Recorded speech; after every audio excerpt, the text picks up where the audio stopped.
This is Surviving the Music Industry. That sounds sick. I didn't think about how that sounded. Hey, welcome back, everybody. Surviving the Music Industry. This is Brandon Harrington. This is my podcast. Welcome back to my state of mind, my weekly check-ins. First of all, hope everybody's doing well out there, taking care of yourself. You're doing the mask, you're sanitizing, you're actually washing your hands. It's about time you people started washing your hands. I mean, I haven't had this much reminder since I was in second grade. Kids would just wipe their butts with their hands without toilet paper. Yeah, that was a real thing. But I'm glad everybody's being reminded to wash their hands now, taking care of themselves. Is this thing a conspiracy? Can we go ahead and ask this question? I don't know. I don't think it is. But of all the Jerry Springer Facebook trash that I see on the books there, everybody's making it out to be this thing of a conspiracy. I don't think it is. But either way, I hope everybody's safe, healthy, being well, being nice, being kind, not calling out people that wear masks or people that don't wear masks. You're not being the bullies. Just let people live their life. Let them do their thing. You do your thing. What's wrong with that? But stay safe. Don't be stupid. How about that? This is my podcast. Again, this is a weekly check-in. What's going on in my headspace, in my music industry endeavor. And I get to have gnarly conversations along the way. One of those actually gets to be Ruthie Collins. This isn't my first conversation to hang out with Ruthie Collins. I invited her on Breaking Ground podcast I produced for Zach Brown and Southern Ground Studios. It's canceled, by the way. Old Zach Brown's bank account wasn't immune to the Rona, so all accounts had to stop. And I don't know if you guys even seen this. Southern Ground, the studio itself, is for sale. I mean, this is I don't know what that's most telling about either the guy and his funds and what's going on in his bank account, or the change of times, especially with music. I don't know. All I can say is that, that we had the whole season all recorded, and it's not existing anymore. But anyway, met Ruthie through that, and it was a pleasure to get to know her. She has this nurturing quality. I even told her that in conversation. But we get to know her. She just released Cold Comfort during this trying time. She released it on April 3rd, so you guys need to go check it out. Cold Comfort on any of those streaming platforms you listen to music on, from the Pandora to... who listens to Pandora, I wonder? I mean, I know that's a thing, but I wonder who listens to Pandora. Like, what does that person look like? Are you still stuck on Yahoo Mail? I'm just curious. I'm asking for a friend. But there's Spotify and there's Apple Music. Whatever is out there, Ruthie Collins music, Cold Comfort is out there. I have to say, this is probably her most forward momentum, in your face, this is who she is record, music that she's ever released. I was thoroughly impressed by the album. I love the story behind it. I love the stories behind Joshua Tree. It's amazing. I'll let her tell the whole story within conversation, but it was great. But my life right now, just to check in, I'm driving myself a little bit insane.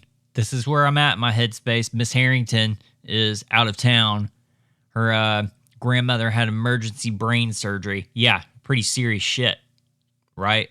So she went to the Arkansas to go be with family, check on everybody, see what's going on there. And what do? We stay here. And who's we? I own a little alien, a little criminal, a little monster. It's 7 years old, and it's just he and I right now. It and I. I feel like it's an it sometimes, because I feel like I don't know what's going on half the time.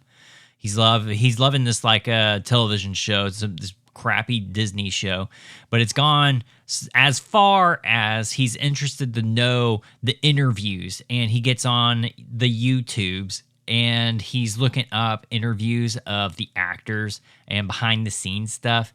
It's going down a wormhole, which I can kind of appreciate, but then if I got to sit there and watch another thing, this is going to be a horrible Corona locked-in situation. So send help.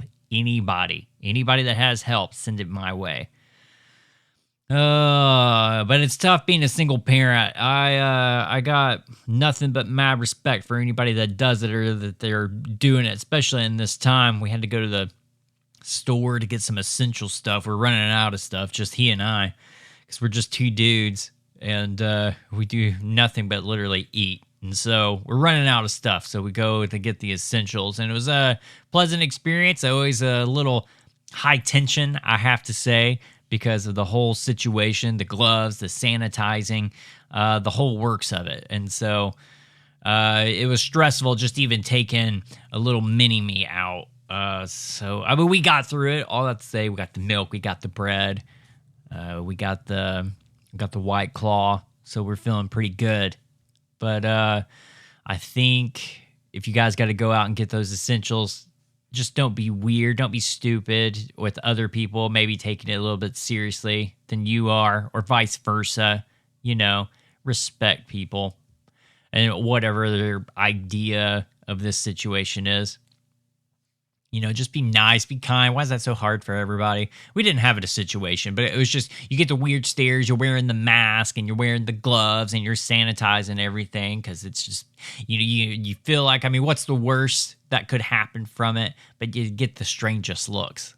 So, I don't know. There's just something about it. Just be open that people just want to take care of themselves the way that they want to be taken care of, right?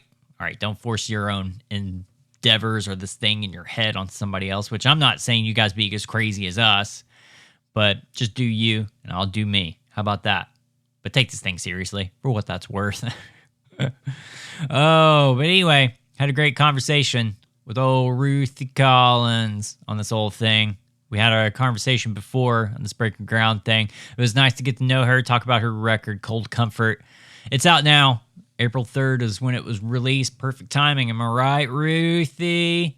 I wonder really how's it going for people releasing records right now. People don't have much else to do, but I know it's hard to kind of work the cycle of the record, right? So you got to do everything that you can digitally. Here I am doing my part, helping out little Ruthie here. So you guys need to go check it out. I really have to say this is a strong, strong representation of what this woman can do in songwriting and kind of taking her thing, her image, her brand, the whole thing in her own hands and just taking it by the horns and steering it. I don't know if any of that made sense, but it made sense to me. But she's doing everything. I think you guys need to go give her a follow. Ruthie Collins Music on the grams. Of course, go to her website, all that good stuff. RuthieCollinsMusic.com. Go listen, of course, to the record. Duh. Oh, and a little quick disclaimer. I put the do not disturb on. I know how to work a do not disturb, but I think I left my phone, the screen on, and it wasn't locked. And so, being Mr. Popular, somebody was trying to give me a ring. It was probably Comcast. I don't know. So you hear that much later in the conversation. So here we are, a little behind the scenes. I give guests the option they can record their audio, send it to me. So we're kind of going back and forth with that. You know, just nerdy shit that Jim Pop probably doesn't care about.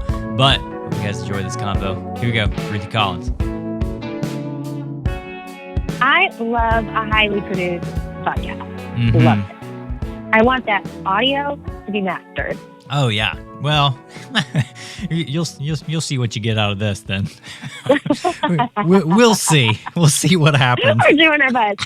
Well, yeah. And speaking of that, so I have some sort of small, minimal recording capabilities here, but I've got a Zoom mic going. You honestly don't have to record a thing unless you just want to. I've got it going right now. So if it works, I'll send you what I have. And if not, you'll get, then you'll have what you have, and it'll be great. Yeah, then that's it.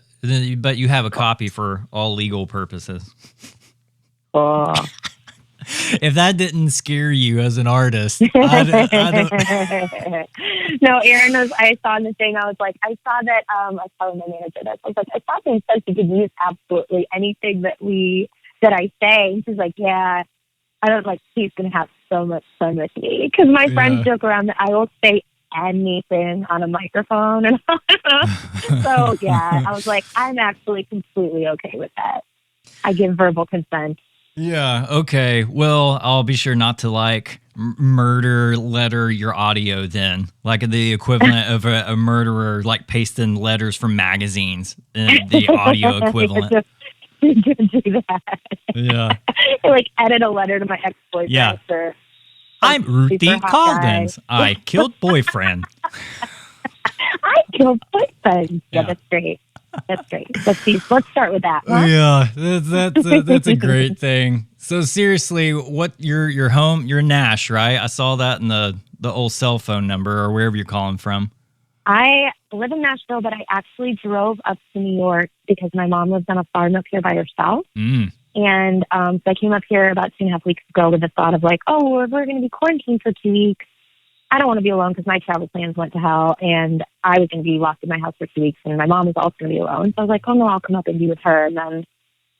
And then it got real and longer and longer and longer, and I actually made an emergency trip back to Nashville 2 days ago to get like my recording equipment and all my instruments and like a freaking throw pillow that would make me feel like I'm at home. You know, just like a couple things to make it not feel like I've regressed. I am now a 30-year-old living in my mother's house with no gigs. And it's just like, holy shit, what is happening? But so, yeah, I went home and I got like stuff that I could at least be productive and, you know, a couple more pairs of CJ pants.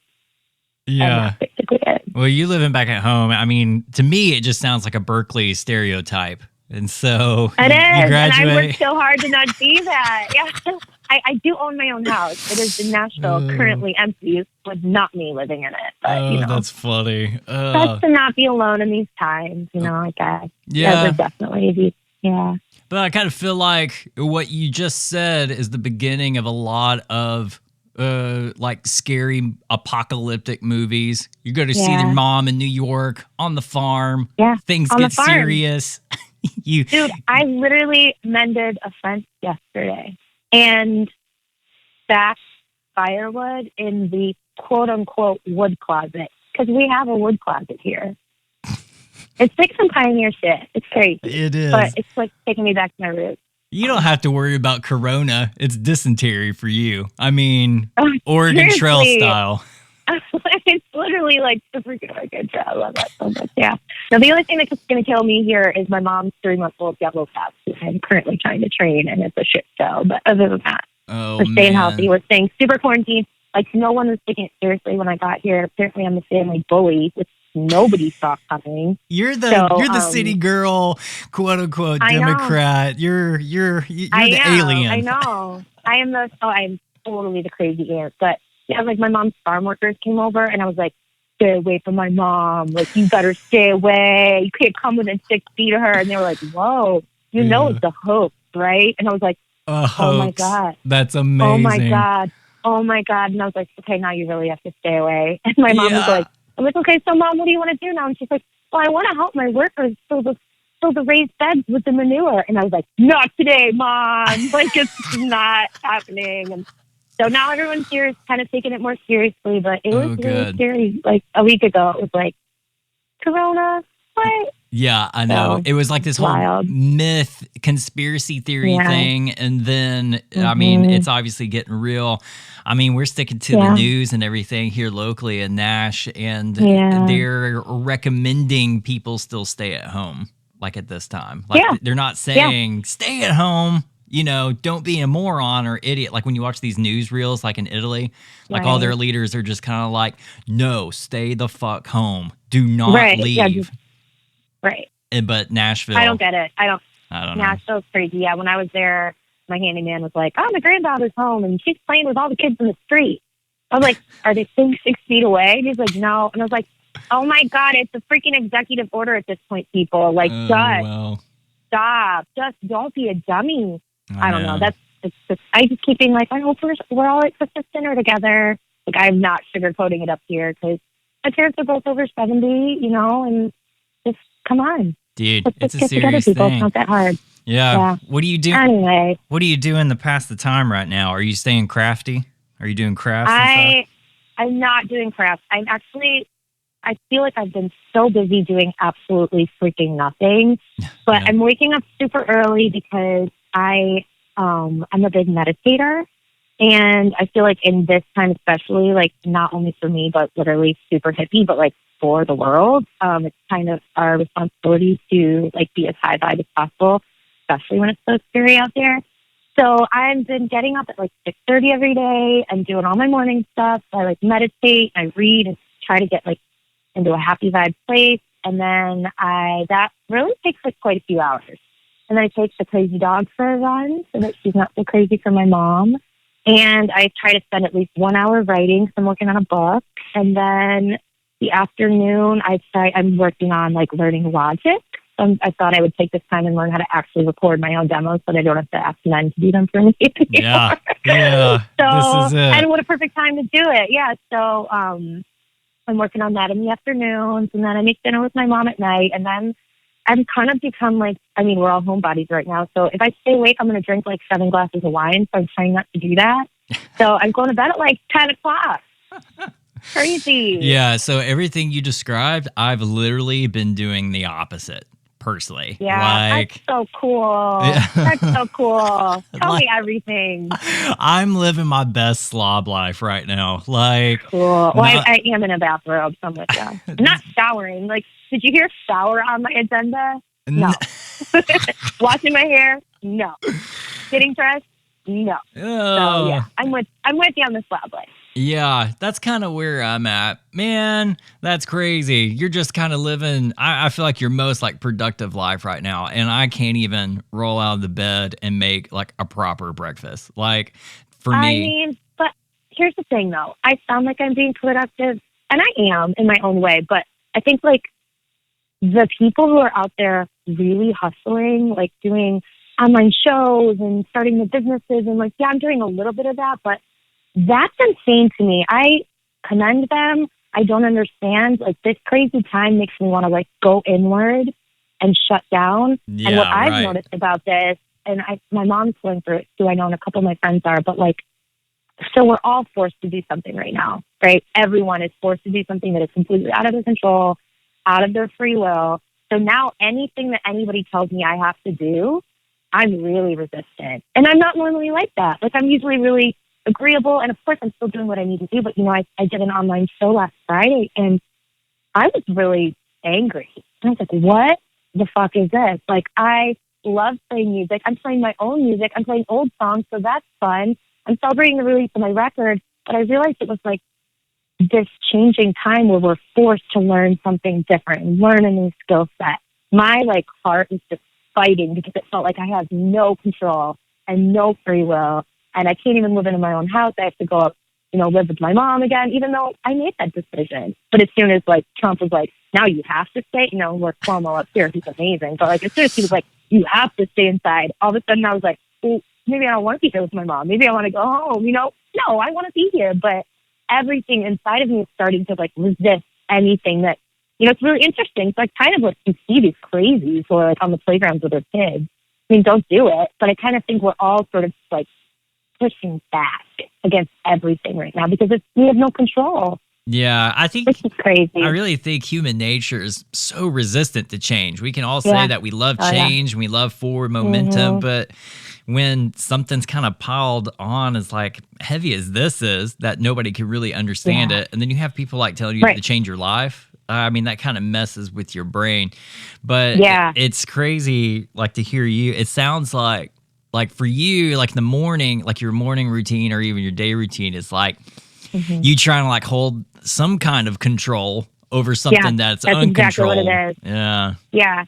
Even just being like, I'm meditating for Mother Earth. Like, I don't know. What is that? If you had told me like 2 years ago, I would have been like, shoot me. I will never be that girl. And I was like, maybe you know, because you can't help, you know, unless you're like healthcare or, you know, grocery store. Like, there's not that much that we can do to feel like we're helping besides staying inside, people. Yeah. But, you know, so I don't know. I think that's my way of feeling some semblance of control. I think you're right. You know, and also just keeping my shit together because, you know, I would be an anxious person if I didn't do all that stuff. And I really can, if I get that done, I really can go on about my day, like, pretty happy. Yeah. Pretty acceptant and pretty grateful.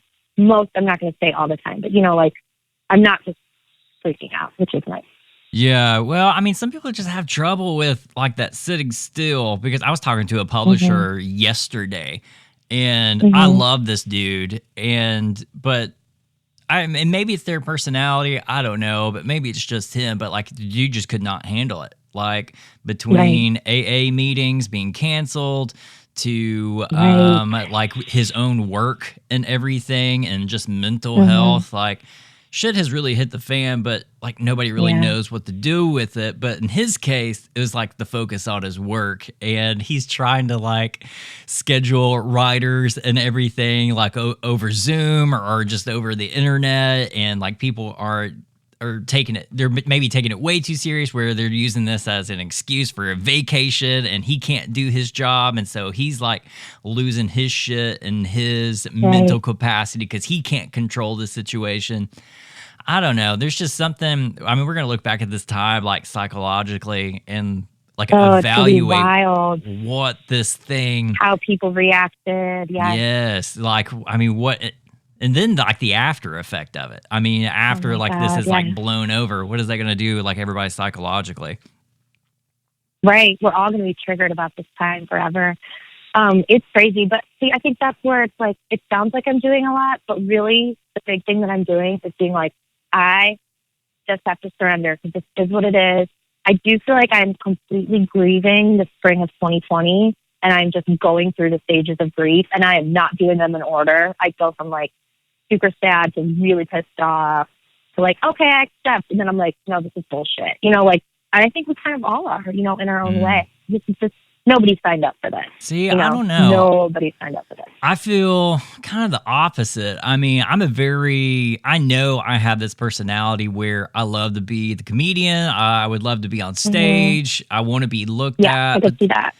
And there's a piece of me that's mourning that a little bit. But then at the same Yeah. time, I kind of like the reclusiveness of what's going on. But it sounds like for you, like there's really highs and highs, and then there's really lows and lows, and you're trying to fight that right now. Yeah, that's definitely it. And I think my situation is a little different. I had some travel plans that I was really looking forward to, and some time with somebody special that I was really felt like was very necessary. It just got completely stolen from me. So that's like adding a huge level of unknown. And then of course, like being in your childhood home makes it weird. And then I've been working on this record for years, and I'm so proud of it. And to like, I had a friend say to me the other day, she was like, "You must be so disappointed."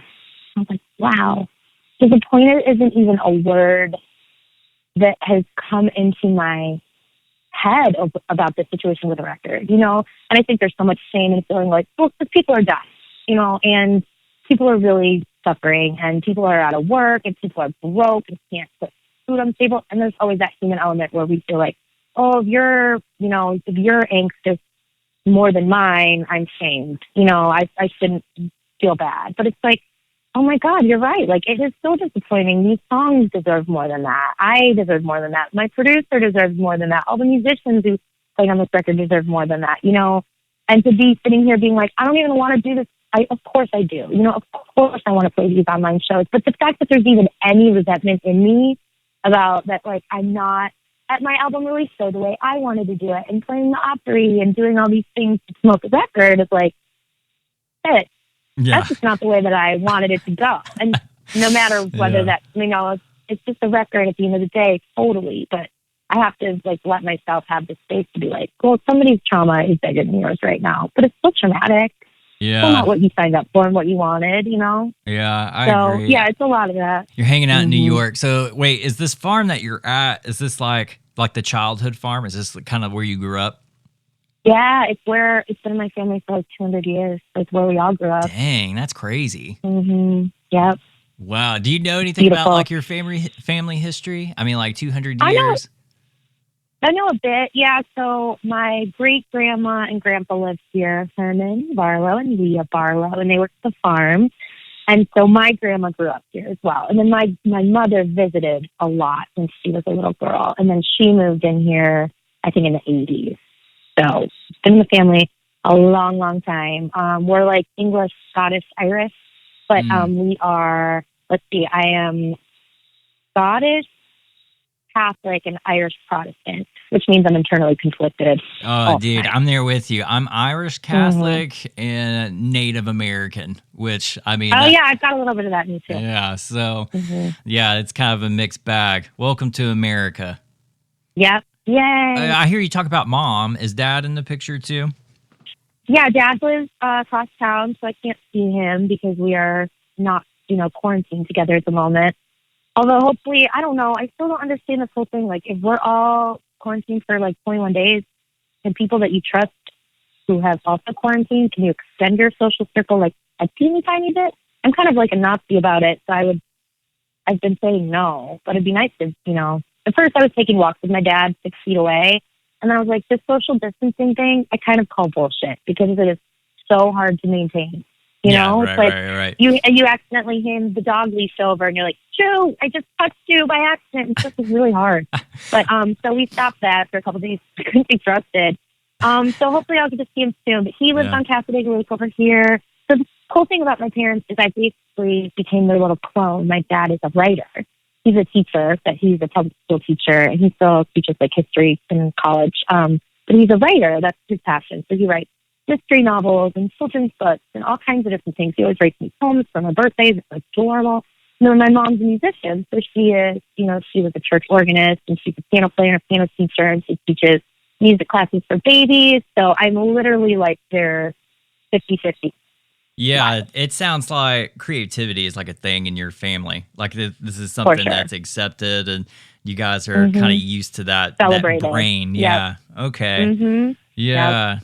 But I hear this quality in you too. Even the first time I met you, I kind of thought she'd be a pretty rad kindergarten teacher.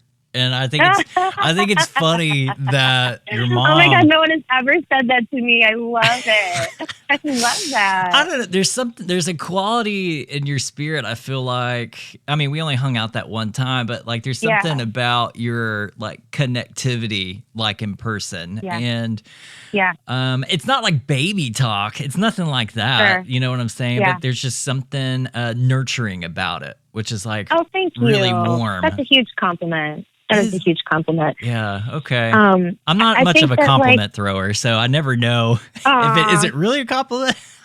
I think so. Okay, and I have that kind of personality where, first of all, I hate small talk, so that kind of helps because you just weed out, when you just really are bad at it, you kind of only can go deep pretty quick. Now, you're not bad at it, right? It's just that you don't want to do it. I just refuse to. Yeah. I will if I absolutely have to, but I'm the same way. I'm the exact same way. So but but don't you find people feel safe to go deep with you? Exactly. It's such this it's such this weird dynamic. When you try, there's a room full of 100 people. I'd rather sit and talk to this one person than shake the hands of 99 other people. And but that one person that's there does not feel the same way.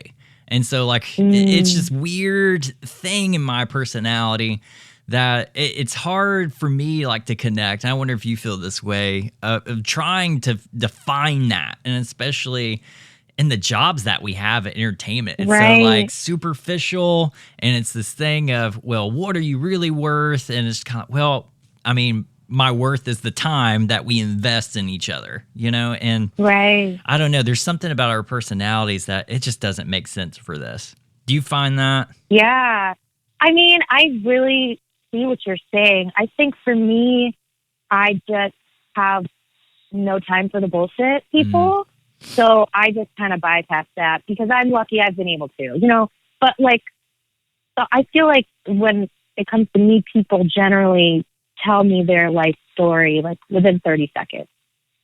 So they either look at me and they're like, you're weird, and they move on, and I'm like, you're bullshit, and I move on. Or they're 5 seconds in, we're like, so tell me about your sick mom, it's weird. We just go and go. And I think I did, I don't remember. I think it was a British TV series, a couple days after I met you. And the guy, one of the audio engineers was like, are you going to get drunk and cry today? And I was like, oh no. And that was an old song. And I was like, but what I've really realized lately is it's get drunk and teach people how to love themselves in hotel bars. Because literally that week, I think I had been to 6 hotel bar events that were just random things. where like after 100 tequilas, someone was like crying into the corner about this girl that they were in love with, and I was like trying to teach them how to like let go and surrender and like all these things. But I was like, no, like I don't know what it is. People just, people gravitate towards me and tell me, and it's always been like that since I was a little kid. People are like, I would be in sixth grade, and some boy that I didn't even really know would tell me about his, mom or there's troubles, and I would be, for a long time, I was like, I don't know what to do with this. I don't know how to help you. So I think for me, it's just like, I love connecting with people, and sometimes I can be in trouble because they might start DMing me that they're pulled over on the side of the road and they're thinking about suicide. And then I'm like, oh shit, your emotions are not I can't help you. I am not, too much. I'm not a psychologist, Too much. But normally, shouldn't slide in those DMs. But normally it works out well. Yeah, I know. Not with this. But normally it's like a really special thing. I love it. Yeah, I understand that too. I definitely feel that. But I feel so much pressure, and I feel this like negative energy like on me that if I can't connect with the person, like it's my fault. Yeah, that's definitely not you. But just just as long as you're walking into a situation knowing that you're like that you're trying to be as open and like loving and kind and genuine, which I've only known you for 2 seconds, but I can already tell you are. Then that, everyone else is just like, we're all just worried about ourselves. I swear to God, like the best advice anyone ever gave me was my friend one night at the bar looked at me and she's like, Ruth, you have to understand, nobody gives a shit about you. She's like, I love you, but nobody gives a shit about you. We're all in our own heads, obsessing about our own lives. And in a way, that was the most freeing thing. I was like, you walk in a room and it's like you see two people over there and your old self has that like anxiety, like, oh my God, are they talking about me? It's like, no, they're not. Like, we're all so caught up in our own internal dramas. Like, once you just realize, like, we're all just doing the best we can. It's so freeing, know? So those people are just doing the best they can. And, like, if you don't get to connect with them in the way that you wanted to, like, there's always another chance to connect with the next person. And it's just going to be amazing. Yeah. So, yeah. But it sounds like you've learned this, that you just kind of have to let it go. And that's part of my problem. Like, it's hard for me to let things go and even let people go, too, I find in my own life. But just this thing, and maybe it's the control thing, like the thing that we talked about earlier. Like there's just something about letting go, and that means like a lack of control. But if you really think about it, it means you have more control, like if you let go. I don't know. Right, because the only thing you can control is how you react to a situation. Yeah. That's it. Yeah. All right, so mom and dad are creatives. They distilled this thing in your head, and it's poison, and now you're stuck with it. I'm so stuck. Yeah. I love it. Yeah, but I mean, was it really a thing? Like, were you a child star in music, and like it was distilled on you? No, I was like, so I grew up in a really small town, and so I was pretty decently talented as far as small town goes. But then when I moved to, when I was at Berkeley, I was like, oh my God, I'm terrible. I have no idea what I'm doing. I'm not a good singer. I have no idea how to write a song. And then I spent the next 4 years just kind of like dating boys and making friends and taking music classes. But, it was cool. But then I moved to Nashville, and I feel like that's when I really learned like the process of songwriting and got better and just practiced for literally so many years that I became good. But I was like, of course I had like a small innate talent, but I really everything I had was just because I just decided I really loved it and took the time in. Yeah. And I really think you can change your voice, you can change your talent level. Like people are always like, well, I can never sing, I can't sing, and I'm like, I don't know, like I wasn't that good when I started out. Like it really was just that whatever that 10,000 hours thing is. I really believe in that. I really do. I think that you can really I don't know that I would ever be able to be like a brain surgeon, but I think you can pretty much accomplish anything you put your mind to if you spend the time doing it. Yeah, I could agree with that too. I mean, I don't know how much stock I really put into much of anything, to be honest, but there is something about the time invested and the kind of the ROI. I mean, like that return that you get. I mean, you're not going to get nothing. Right? I mean, something is going to come out of something. Right. Before you came to Nash, and I even joked about it earlier too, you went to Berkeley. Right? Berkeley. So I make fun of, I went to music school too, but I make fun of really everybody, and this is a make fun of everybody platform, not just one section of people.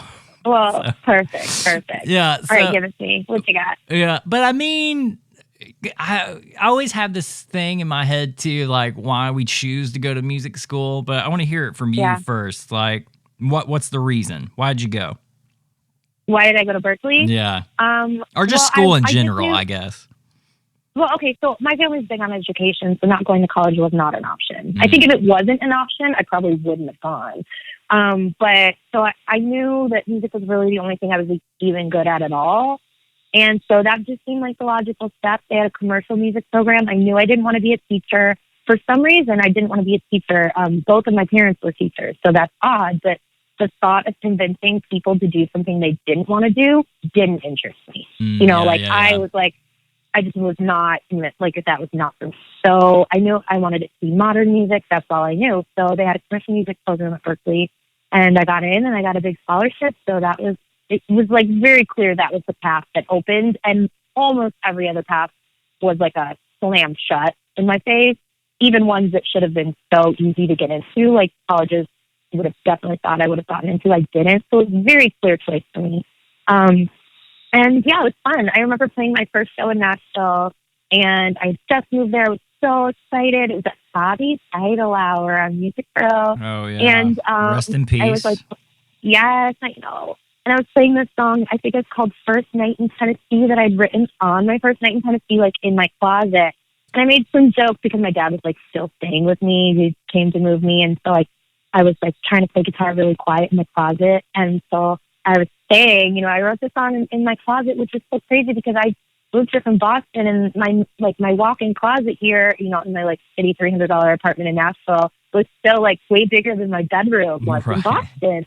So I made some jokes about like how I went to Berkeley, and and this guy in the front row literally was like, Berkeley, I went to Berkeley. I know everything there is to know about music. Oh, look at me. And I was just like, what? Oh my God, like, I'm being heckled. It's my first show in Nashville. I'm being heckled, and it was totally about.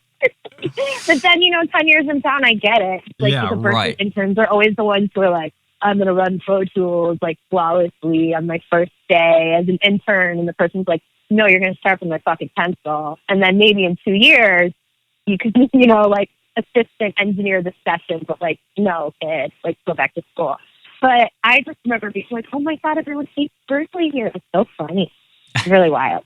Well, I mean, there's always this interesting thing in my head about Berkeley. Like, I mean, no doubt there's studs that come out of it. And there's studs that totally like teach there. I've considered it at one point. But then it's kind of like this music school, and there's like heavy jazz influence and super heavy jazz, which is not my thing. Exactly. And so like especially like you come in from Berkeley, and a lot of people come from Berkeley to come to Nashville. I guess if it's their flavor, especially if it's like a songwriting focus or especially instrument focus. I feel like a lot of people come to Nashville for that because they still play instruments on records. So jobs, right? Jobs much? Yeah. Yeah. But what'd you do at Berkeley? I mean, did you songwrite? I mean, was that the thing that you did? Yeah, I mean, I dated boys professionally, but I majored in songwriting. Okay. All right. But did you feel like that you learned everything that you needed to know like before coming to Nashville, like how Nashville does things? 0%. I mean, maybe like I maybe knew like no, I don't think I knew anything. Like besides that it goes like verse, chorus, bridge, verse, like maybe like the song structure of a typical song. Yeah. I could conduct in 5/4 and 7/8 though. Isn't that worthwhile? Cool party trick, Ruthie. I feel like cool party trick. No one has ever asked me to do that. Actually, no. One time, Rustin Kelly and I had a party at Mafioso's trying to conduct in 5/4 because at the time he was in like a jam band, Dave Matthews thing. And I remember him being like, I bet Ruthie could do it. She went to Berkeley. And I was like, yeah, man, I can't. But that was the only time that's ever happened. But yeah, I mean, of course, I'm sure I learned some stuff at Berkeley, most of which I cannot remember. Mm-hmm. But I will say I made my best friend in the world there, Natalie Stovall. And if I had $35,000 per year of student loans just to have that gal in my life, I would pay it 100 times over. So yeah, I really feel like I made my best friends. Yeah, she's great. I made my best friends there. some of which I still have, and that is the experience to me was definitely worth it. But my education began the day I moved to Nashville, for sure. Yeah. All right. And then after did you graduate? Nope. One semester shy, buddy. Good for Yeah. you. A dropout. You can imagine that conversation with my dad. I dropped out 3.5 years in. Like, literally, man. Ruth? How lame is that? Yeah. No, well, I mean, like, did you get the Amish shame? I mean, did it feel like that? No, because at the time I convinced everyone that, well, first of all, I had a job offer in San Antonio, Texas that I took that didn't pan out. But so I was leaving to do something to make money, which my parents were like, cool. But also I realized I only had general education classes left and that I could take them online. So my goal was to take those online and then like graduate. But I did walk and I got an empty diploma. Like there's nothing in it, which is hilarious. But when I went back to take online classes, turns out I'm just not an online kind of gal. Like I got to go sit in the class with a teacher. And then after I moved to Nashville and I was, in a position where I finally had the time to take the classes again, it was like, well, I already have a record deal. Like that's my dream job. Why would I go back and take these classes if I'm already doing what I went to school for? So, yeah, that's the thing, right? I mean, like, music is one of those weird things, and I guess anything else creative, but you can literally work up the ranks and do what you need to do. I don't know. I went to school too, so it's hard to say, well, on the other side of the fence, it looks like this, but I don't know. I feel like you could get like a higher education and even like expedite some shit, like just kind of avoiding school. But that's my own general bias on it. But I don't want to put that on you if you don't feel that way. No, I'm like, an education is really important for some people. Sure, sometimes. But yeah. I mean, I look at my son and I just think, well, we're not going to spend his college money on college. So right. It's just not going to work. Son? He's 7. I'm already putting that on him. Oh my gosh. See, you are a kindergartner teacher. Like he just did it. And you don't care. Don't pretend you care about somebody else's kid. I kind of do though. Do you? I mean, I probably care about your dog more, not going to lie. But, yeah, I like kids. And I'm to that point where, like, I thought I would have kids a long time ago, and I don't have any kids. Yeah. Now I'm like, am I going to have kids? I'm probably going to have kids, right? I don't know. Maybe not. So now I'm, like, more interested in kids. Yeah. Or less. I feel like the older I get and the closer I'm supposed to be to having kids. For a while, I was like, ooh, nope. And then, like, the closer I get to, like, the end of childbearing years, I'm like, no. Like question one of those things mark. where you're like, yeah, it's definitely a question mark. And now I'm like, well, we're all quarantined. Like, I could have been growing a baby right now. Yeah. Like I'm just sitting around.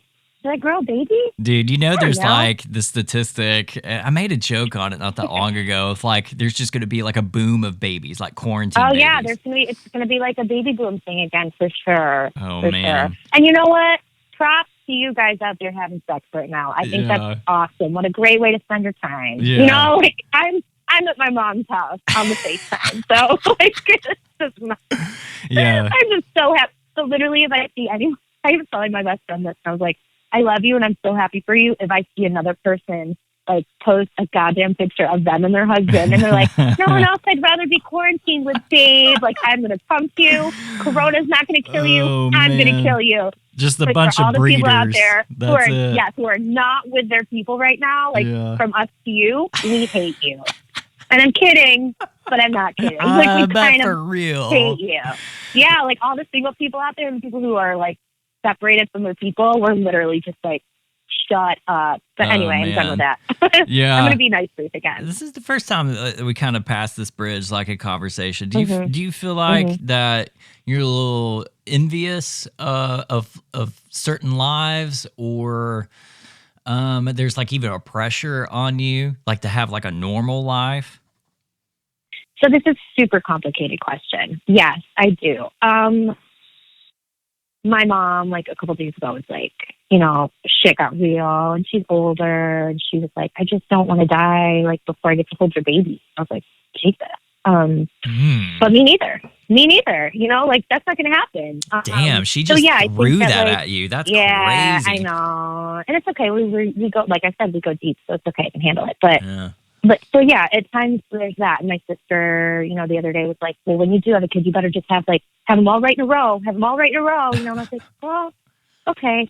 So in a way, I think there is pressure. The grass is always greener, right? Like the life that we didn't choose is always the one that we're going to wonder about. Yeah, but at the same time, like I have such an amazing life. I go on adventures. You know, I just spent a week driving up and down the coast of California, going to Big Sur, and I think I'm in Monterey, and not knowing where I was going to stay the night that night, and finding a beautiful B&B from 1887, and like I have an amazing adventure of a life. You know, and so I'm super thankful for that. And then I've got a lot of friends who are like, "Oh my God, I'm stuck in my house for 30 days with my screaming 2-year-old and my 4-year-old, and I'm going to kill myself. Like, what am I going to do?" And they're like, "You're so lucky. You're so lucky." And I'm like, I am lucky, but I'm also like very intentional. I very intentionally do not have a child. You know, like it hasn't been the right time for me. And so that's something I chose, you know, but yeah, for sure. Like I snuggle my puppies sometimes. And I'm like, "Oh, this could be a baby," you know? So I always thought I was going to have kids, always, because just like you said, I am super nurturing, so good with kids. Kids love me. And when I grew up, I was definitely that like playing with the baby dolls kind of gal, you know, like nobody in my family thought that I would be, 36 and not married with children. Yeah. You know, I think they're all like, "Oh, didn't see that one coming." But then again, they see me every year become, just like growing and becoming a better person and becoming more authentic and more who I am and having better opportunities and becoming happier, and my relationships are more fulfilling. So I think they're like, "Oh, well, maybe she's got it figured out though." I think they're like, "But also for us, could you like maybe get married, have a kid?" And they're like, "But it's cool. So glad you're happy." So it's kind of one of those things. It's complicated. It's a little bit of a humble brag, like in a way, like in your headspace. I can relate to that, but it's always that question of, I feel like all creatives kind of go. Sound pretentious, I really no, not at all. Yeah, it's because it's tricky. It's like, yeah, I totally want kids, but then again, like I was talking to someone the other day, and I was just like, but all these bad decisions, quote unquote, bad decisions that I made of not settling down or settling down with the wrong person and then trying again, they led me to where I am today, which is really freaking happy. So maybe they were good decisions, I don't know. But they're not normal decisions, I'll give you that. They're not normal. Yeah, I mean, the decisions that we make up to this point, I mean, they lead us down a path, and in some way we have justification, right? We have justification for those decisions at the time. But then when you start playing like that what if game, well, what if I did that? Yeah. What if I didn't sign that deal, or I did this thing? And then I don't know, it just becomes like this whole like mind fuck. And I know for me personally, like I go through like a wormhole. Like I really do Back to the Future and kind of figure out like what happened. And it's like I said, it's hard for me to let go of things, but especially in a creative's mind, we always do this. Going backwards. Yeah, you're going backwards in the Choose Your Own Adventure book, and you're like picking a different ending and seeing where it would have taken you. Yeah. That's so interesting. I don't feel like I do that much. I don't feel like I do that. I think I used to do that, but I don't do that as much anymore. I do that, like, I'll like look at my past and like, I like romanticize it sometimes. I'll like think back about like, oh, that one time that, with that person last year, we were here and it was amazing. Like I do that.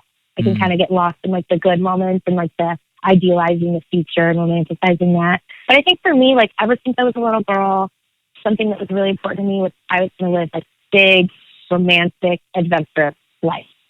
So I think that was a choice and a decision I made, and I strayed from that a couple times, and it never was right. And I think, maybe like technically I'm alone right now, but it's such a beautiful romantic adventure, and that's like more important to me than just the normalcy. And not that it's complacent. Like, of course, I would love that settled out life too, but it's just not going to look like it for me, I think. And that's something that I've come to accept and be like, that is what I chose. That is what I want.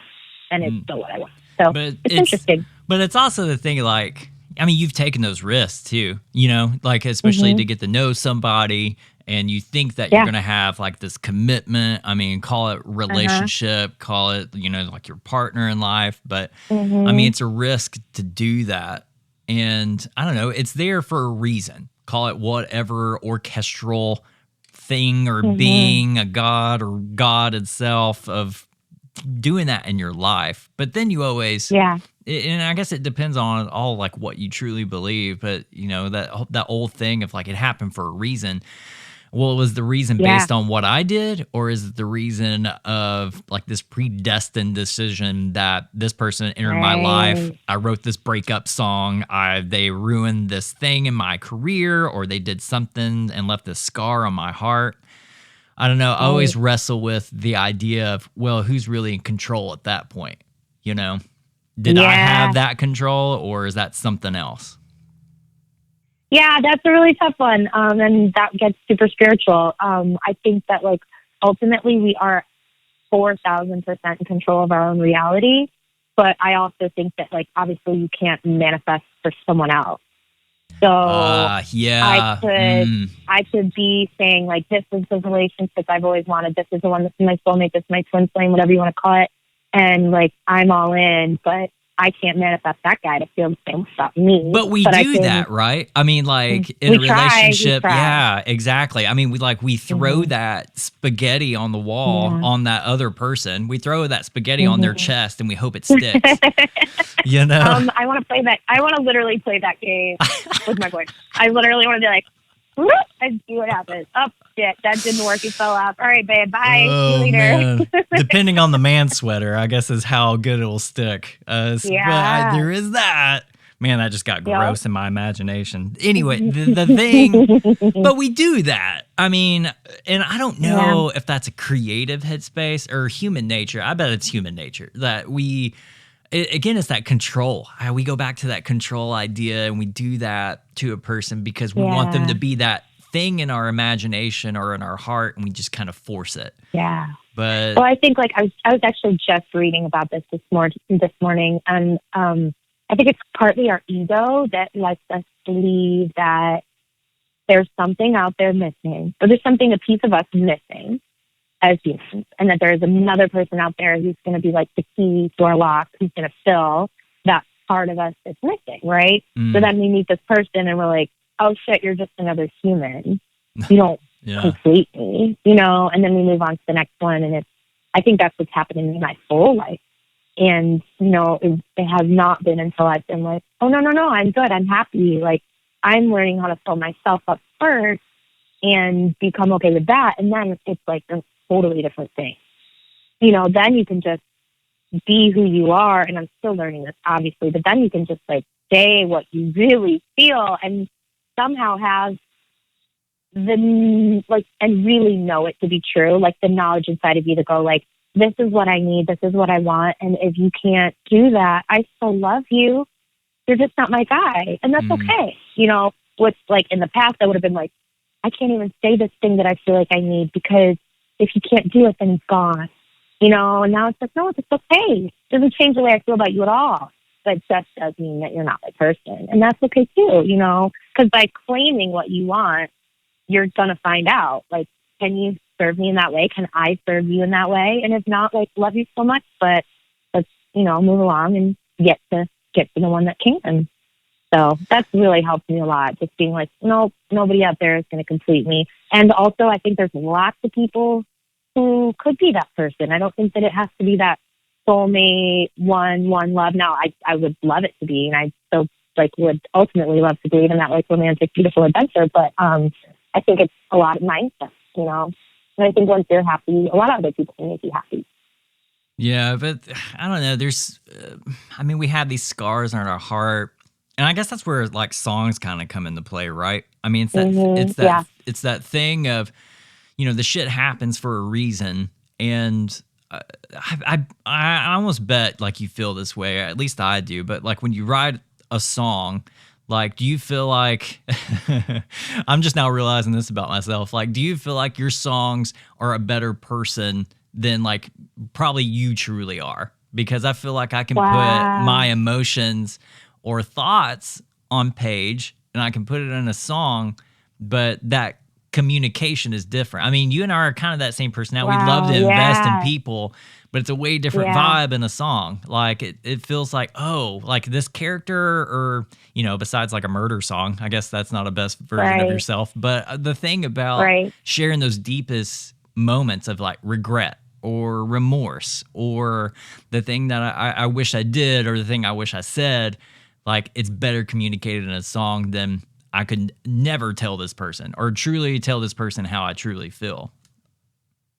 I can totally see that. I think for sure mine are much more dramatic than I am. So they probably are more heightened, like, you know, empathetically and all the things. And I think like just the process of sitting down and writing a song, you can take more time and be more intentional about the things that you want to say to someone. I think the thing about writing songs with me is I really go all in, and then I feel like I have to usually explain to whoever it's about, because if it's me, I'm sending them the song, like, or WhatsApping it to them like 5 seconds after I wrote it.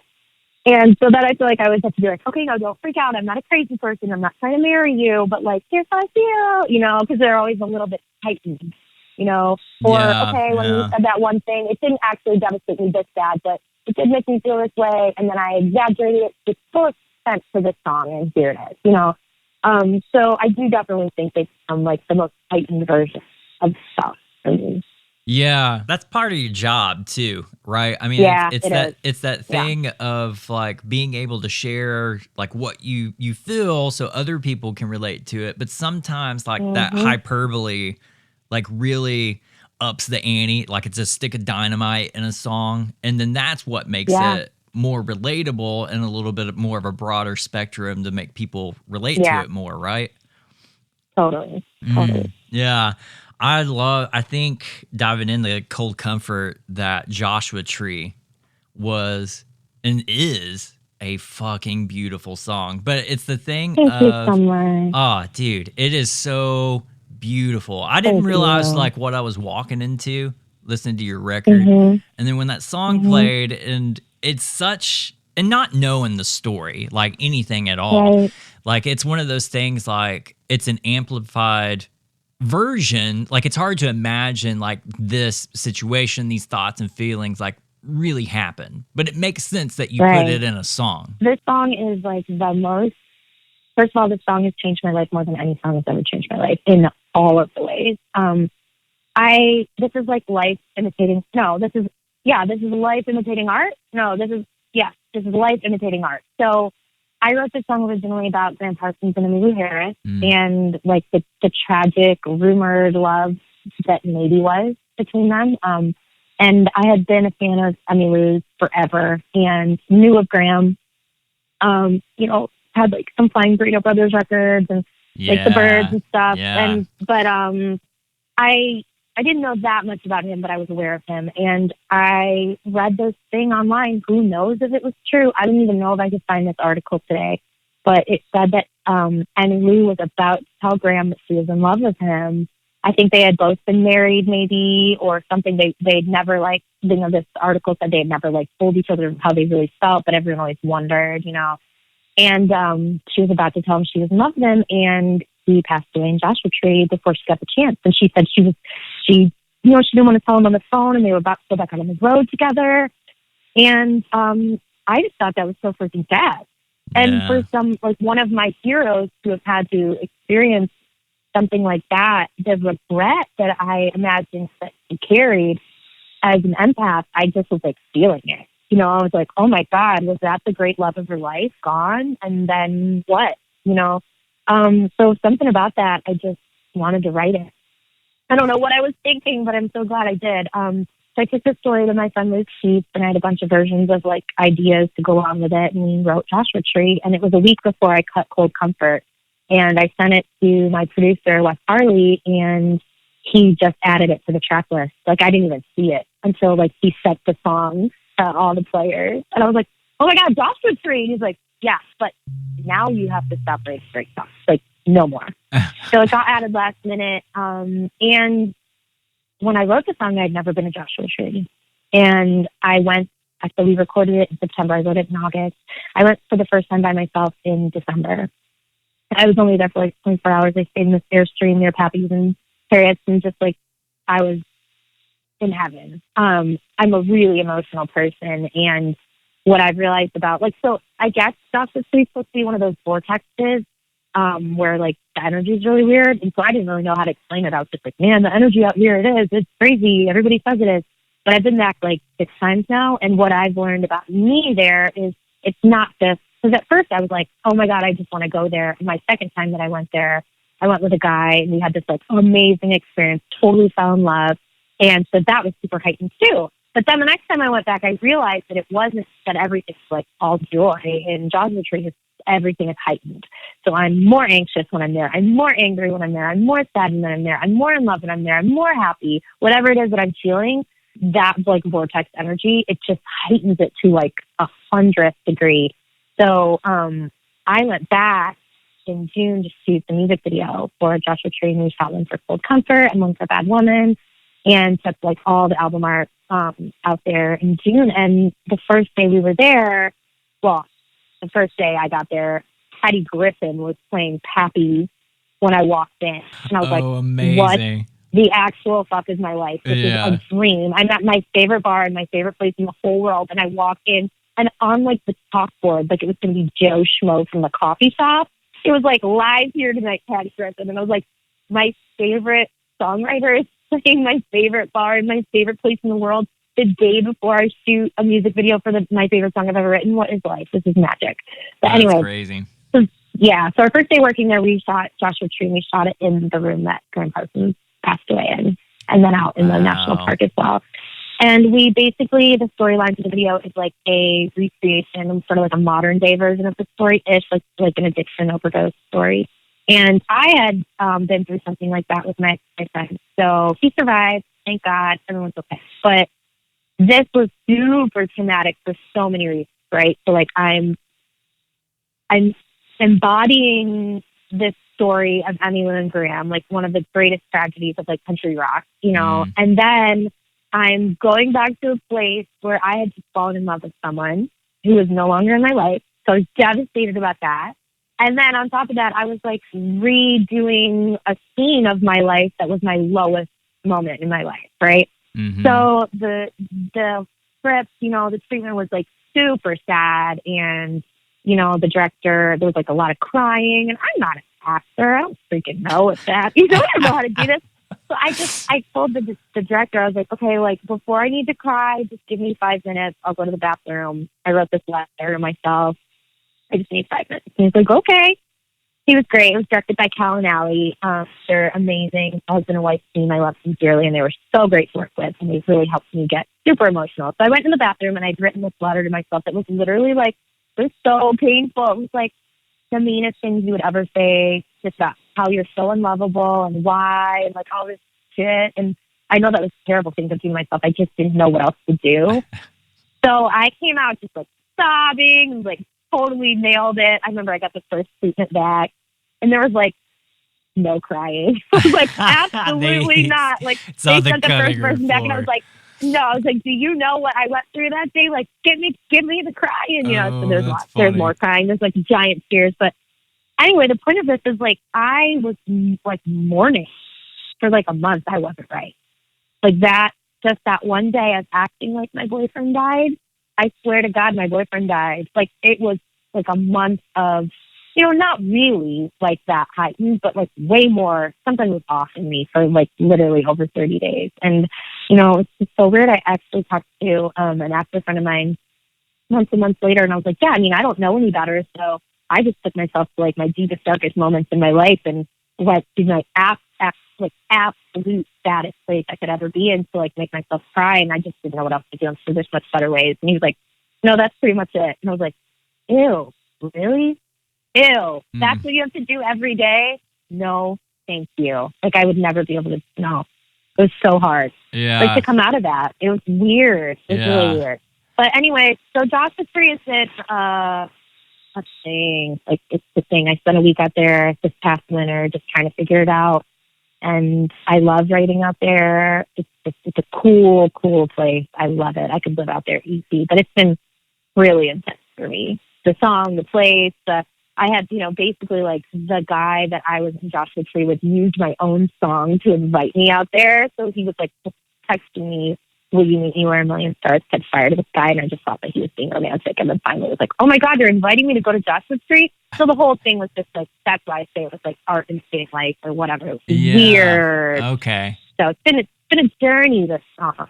But yeah, but I'm into it. I don't know. There's just something about Joshua Tree, and I guess there's like a couple other places in the realm of art or being connected to something like bigger, but I don't know. Yeah. There is something about Joshua Tree, and and the music that comes out of just the idea of Joshua Tree. I feel like maybe you can just experience it and then leave and write a song about it, or you can be tripping your balls off in the desert in Joshua Tree and you can still come out. I recommend it. Yeah, right. I mean, there's just something about that place and the majestic cosmic energy, and I'm not that kind of dude whatsoever. Yeah. But there is... and even you're like, there's something to it. Yeah. There is something to it. Even the landscape, like you just feel like you're on another planet. It's just weird. Yeah. Yeah, it's kind of like beautiful place. Yeah, it's kind of like when people write songs about California. Like I remember Mondo Science saying something like, I've never been to California, but it's just this magical place that everybody can connect to. But Joshua Tree, I feel like the idea of that place, I feel like people don't understand it. But or because they've never been there, because people can write about it, they can sing songs about it, but I think it's a way different thing. Like there's a way different energy to that place. But the idea of taking Emmylou and Graham Parsons' saga, like their kind of untouched love affair thing, and bringing it to this place, and the Patty Griffin thing, it just sounds like all serendipitous. It is so serendipitous. Oh my God. So I have to tell you another Joshua Tree story because it's insane. So literally, when I went there with this person, we had rented a black Mustang and we drove around in this black Mustang for like 3 days. It was so much fun, like best time of my life. And so then I came back to Nashville and I wrote this song called Black Mustang. So this was in between, like going there for the first time, going there with this guy. I had already written the song, and then before I went back to shoot the music video. When I went back to shoot the music video, it was the day. Like 2 days after all the videos were done, I ended up staying out there, and some of my LA friends came to stay at the Airbnb with me. It was a great night. Went out to Landers Brew, drank way too much. It was so fun. And then I got up the next morning. Everybody left, except for me and my friend Mars, who is my hair and makeup artist. And we were just going to go around the town, sightsee a little bit. I walked out the front door of this house, which was not because you can stay in some super remote areas. This was not that remote. This was pretty much behind downtown. And I walk out the front door to the driveway, and a literal black horse is just wandering and it just walks up to me and bows, like front leg down. And I was just like, "Hi, Black Mustang. Nice to see ya." Is there a camera around? That's weird. I have pictures of it. It was so weird. So everything about Joshua Tree, and honestly, so much of my life, that's just become how my life is. Like I could tell you 400 million stories about serendipity. I believe in serendipity so much. And I don't know, I think it's just oh, cool, on the right path, continue. But yeah, Joshua Tree is magic for me. It's just magic. Yeah, that's definitely a highlight from the record for sure. But this record is like a highlight for you, right? I feel like this is I don't know what it is in a saga of a biopic, but it's just kind of like one of those moments in your life. I feel like that it's kind of not a turning point, but maybe it's a momentum thing. Is that it? Oh, I love that.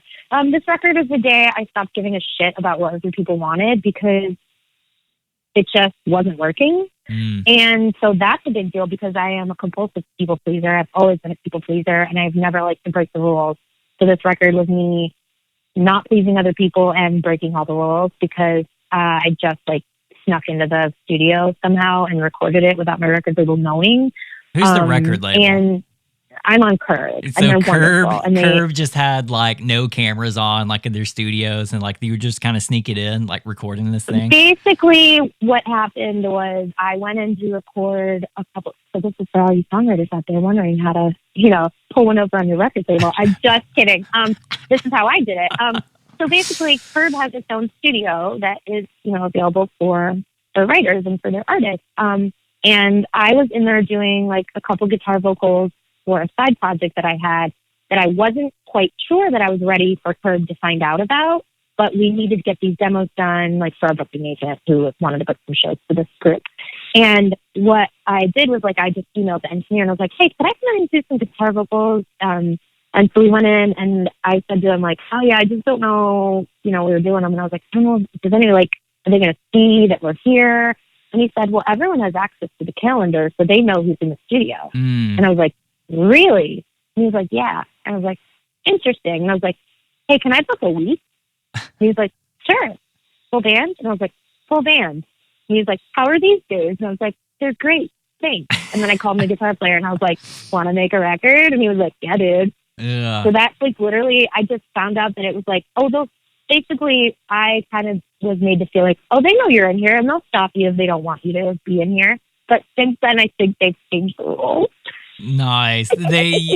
But they said, no more. Songs. No more Ruthie or anybody else record under the radar. Else. Oh, wow. That's funny. That's amazing. Yeah. So I just recorded the songs that meant something to me, and I didn't worry about what country radio might like. And I decided that, I was not that I'm like done with them, but I just wasn't concerned about it. At that point in my life, I had been pretty much shelved because I was female. So it was like, just do what you want. Your music is already not being played. What's the worst that can happen? They don't release it. Like, do you really feel that way, though? They're not releasing anything right now. Do you really feel that way, though? That especially as a woman, that they weren't playing it specifically, you're a woman. I really felt that way. You felt that way. So it's different now. I felt that way. Okay. I think that they're stepping up. I think that country radio is starting to play more women, and we are seeing that right now. Awesome. But I think at the time I had used the lens of country radio won't support females to create a very bitter story in my life. So I can't honestly tell you if it was just country radio not playing women, or if it was me, and the law of attraction making it more strong for me, where I was like, well, country radio won't play women. And so then the universe was like, yep, you're right. They won't. You know what I mean? They won't play you.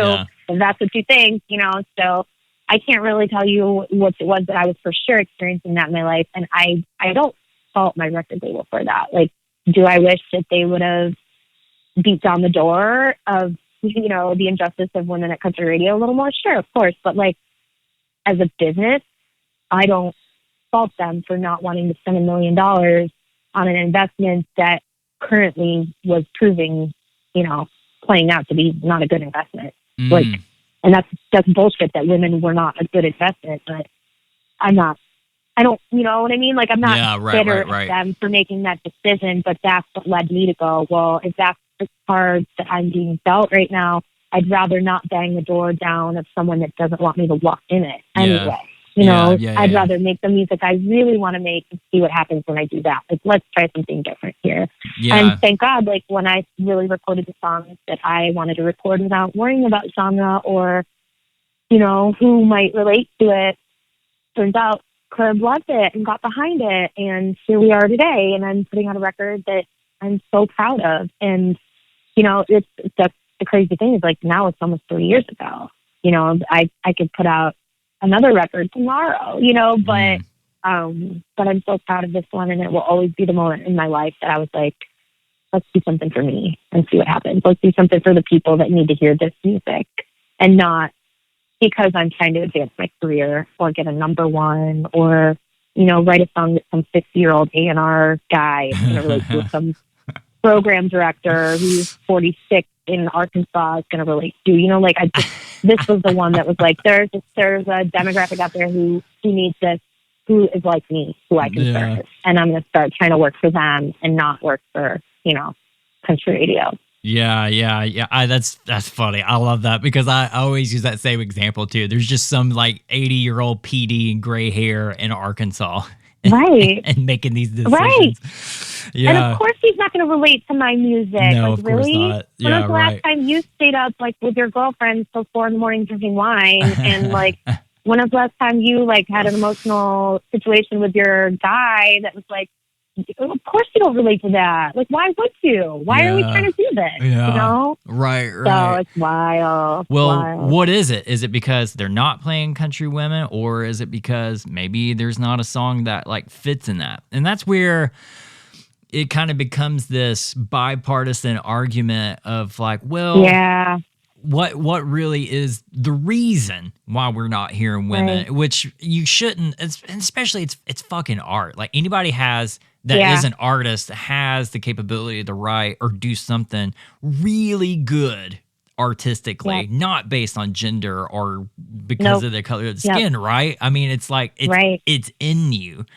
But then it's the thing of, well, okay, they're not putting money or they're not playing it because I'm a woman. So it's this whole like confusing thing in my headspace of like, well, who do I point the finger at? Like, and can you? I think that's the big question, right? And that's the chicken egg thing. Do we not have women on country radio because Nashville isn't signing women and is not cultivating these women coming up? So therefore there are less artists, or are there less artists because country radio has shut the door on us? I don't have the answer to it. I just know that I am constantly trying to send like good positive energy to like, I mean, it's so seems so silly to say, but it's literally the I have a dream thing. I have stopped fighting the fight of country women at radio because I'm just done with adding negativity to that whole thing. So it's just like I am concentrating on every time there's a win for women. That's what I'm like focused on, right? But just like having the whole like I have a dream where there are little girls who believe that they can be a country singer when they grow up, and I think that would be so great. But yeah, I think Nashville has a responsibility to sign these girls because, you do worry about the girls coming up. Like the girls in my generation, we had all those country singers of the 90s to look up to that made us want to do this. We had all these women songwriters, who made us know that we could have a career in it. But the girls right now, they don't really have hardly anyone to look up to. So yeah, it's a crazy thing. Who knows why it happened? It's bullshit. 2020. Like, let's just get with the program and play people based on whether you like the music or not. It's one of those things. Like government and all the things. It's just gotten so out of control. It's insane. And so far past like, whose art is good, but I think that it's getting better. I really do. You think it's getting better? Yeah, maybe I can say that, especially if you compare it I don't know to that I would last have year. said that a couple weeks ago. Oh, yeah, okay. But I really I think that there have been like very recently, and I'm not even gonna bullshit you. I don't listen anymore. Like I just don't. It's just not my thing. I think that country radio serves a lot of people out there, and I'm really happy that it exists. And I'm also really happy that I don't have to like play that game anymore. Your game is a little different now. Yeah, it is, and it's so fun. But I did hear that there was like maybe 4. Was there 4? Did I see this outrageous article that said there were 4 women in the top 10? Was that a dream I had? Did I make that up? Right, it was something crazy like that. So I do, and I remember hearing a couple of these songs, and you're like, wow, okay, awesome. So, today it's looking up. And that's something amazing to focus on. Yeah, so, it's baby steps, but it's so stupid. It's so stupid that you were thinking like baby steps in 2020, especially gender. Because it's the thing of why if it's good, like it's good. Like let it be good. It doesn't matter, right? And just let it be good. It's such a weird topic, and maybe it's Nashville. It is. Like maybe it's the thing of I always say Nashville is 10 years behind. It's always behind on technology and oh my god, is it like music 50 years behind though? Literally. But that's exactly my point. Nashville, but yeah, it's crazy. It's crazy. I just I do think it's getting better. I just also I don't know. We need to stick our head out of our asses and just, but you just have to make the best art that you can make and just be find your thing to be grateful about in your life and don't settle, for that thing, but like, let that be your passion that takes you forward. Because anyone, I really believe, like, you can do anything you want in this life. Like, I really do. It's just about mindset. And the girls who are out there who are, angry and bitter about it, it's just, I think they're going to have a hard time, because that was my personal experience, But Yeah. I think if you can do it out of joy, do it. It'll work. If you can't, that's up to you.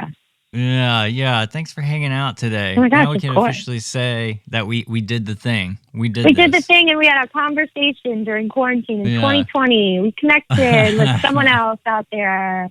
This is like the time I start singing like Bible. Somewhere out there, because I'm stuck on a farm in New York with my mother. It was awesome, and I'm so happy to be here. But yeah. That was my conversation with Ruthie Collins. Again, it's weird to say something like that. If you got to this point and you didn't know who we were talking to, it's a little weird. Ruthie Collins was amazing. It was awesome to finally get to know her a lot more, deep dive into her story a little bit. Again, for everything, it's RuthieCollinsMusic.com. Go give her a follow, Ruthie Collins Music on the grams, and of course, everything else that's out there on the social platforms. Cold Comfort, it's out. Go listen to it. Joshua Tree, Cold Comfort, the song itself. Tons of great stuff in this record. She should be really proud of it. It's really good. All right, guys, thanks for listening. I'm Brandon. This is Surviving the Music Industry. You can give us a follow at SMI Podcast. And of course, you can go to smipodcast.com. Drop us a line, email. Of course, check out all past episodes there. All the little things that are there, from videos to the guest music. What haves ya? Peeps? It's there. Thanks for listening. Thanks for subscribing. Be sure to subscribe on your favorite podcast platform, because it can download to your little pocket computer whenever an episode's up. Definitely on Tuesdays, every once in a while on Thursdays. We got a Thursday episode coming up with Slahetka, so you guys need to stay tuned with that. Also, if you enjoyed this episode, or something that reached out to you, or you heard something maybe somebody can appreciate, talking about identity, talking about control, letting go a little bit, all these emotional things, share it with a friend. Let them know that this thing exists. I appreciate all you guys that listen. Hope you get something out of it. You don't feel alone out there in the whole headspace, especially in that creative headspace. Am I right? That's it, everybody. Stay safe out there. Don't be stupid. Be kind. Be loving. We'll talk soon. Happy surviving.